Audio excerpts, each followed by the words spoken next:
45. Asan po yung asawa niyo? Ando sa kabilang bahay. Ay, ganun po ba? Bakit nagpunta sa kabilang bahay? Pagchismisan eh. Ah, ganun po ba? Oo. Ilan po anak Hindi niyo, balik. sir? Ilan pa anak niyo?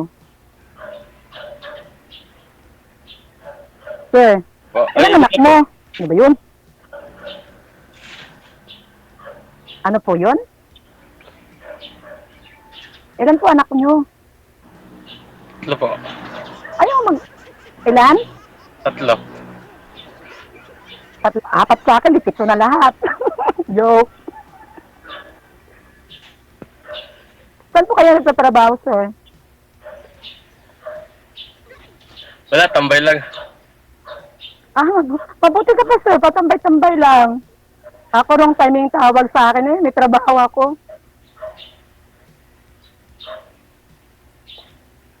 Kala ko kasi mamaya pa. Pero okay lang. Makapag-antay naman yung trabaho eh.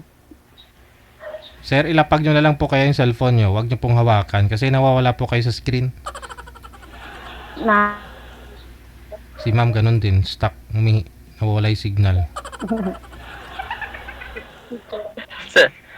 Sir, ma'am, wait lang po. Naglulumot kasi.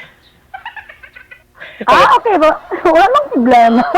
Ayaw na sa akin, sir. Jeje. Ayaw yung kausap.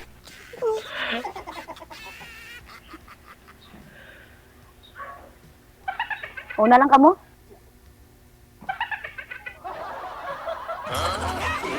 Ay, ayaw sa akin, sir. Ano ba yun? Natakot sa mukha ko. Natakot sa mukha ko matapang. Imposibleng lubat kasi alam niya tatawagan na sila eh. Tawagan na siya eh. Bago po kasi sila tawagan para i-live, kinakausap po muna sila ni manager na ganito ready na. No? Kasi nagpa-line up nga po sila eh. Tapos sabihin, lubat.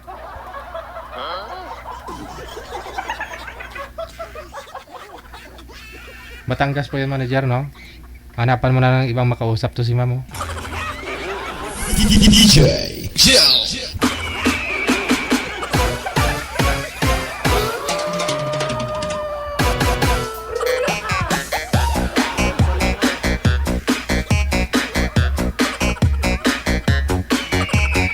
Paano si girl kasi sinasabi 4 sa kanya, kay boy 3. Tinatanong niya kasi kung ilan na po yung anak ni boy, sabi 3. E di 7 na, sabi niya. Baka hindi siya type ni sir, kaya gano'n.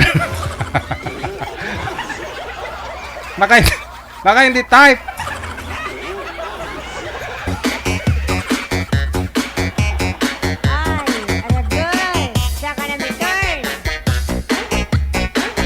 Kasi pag ganon-ganon yung mata ni sir, parang hindi siya mapakali, no?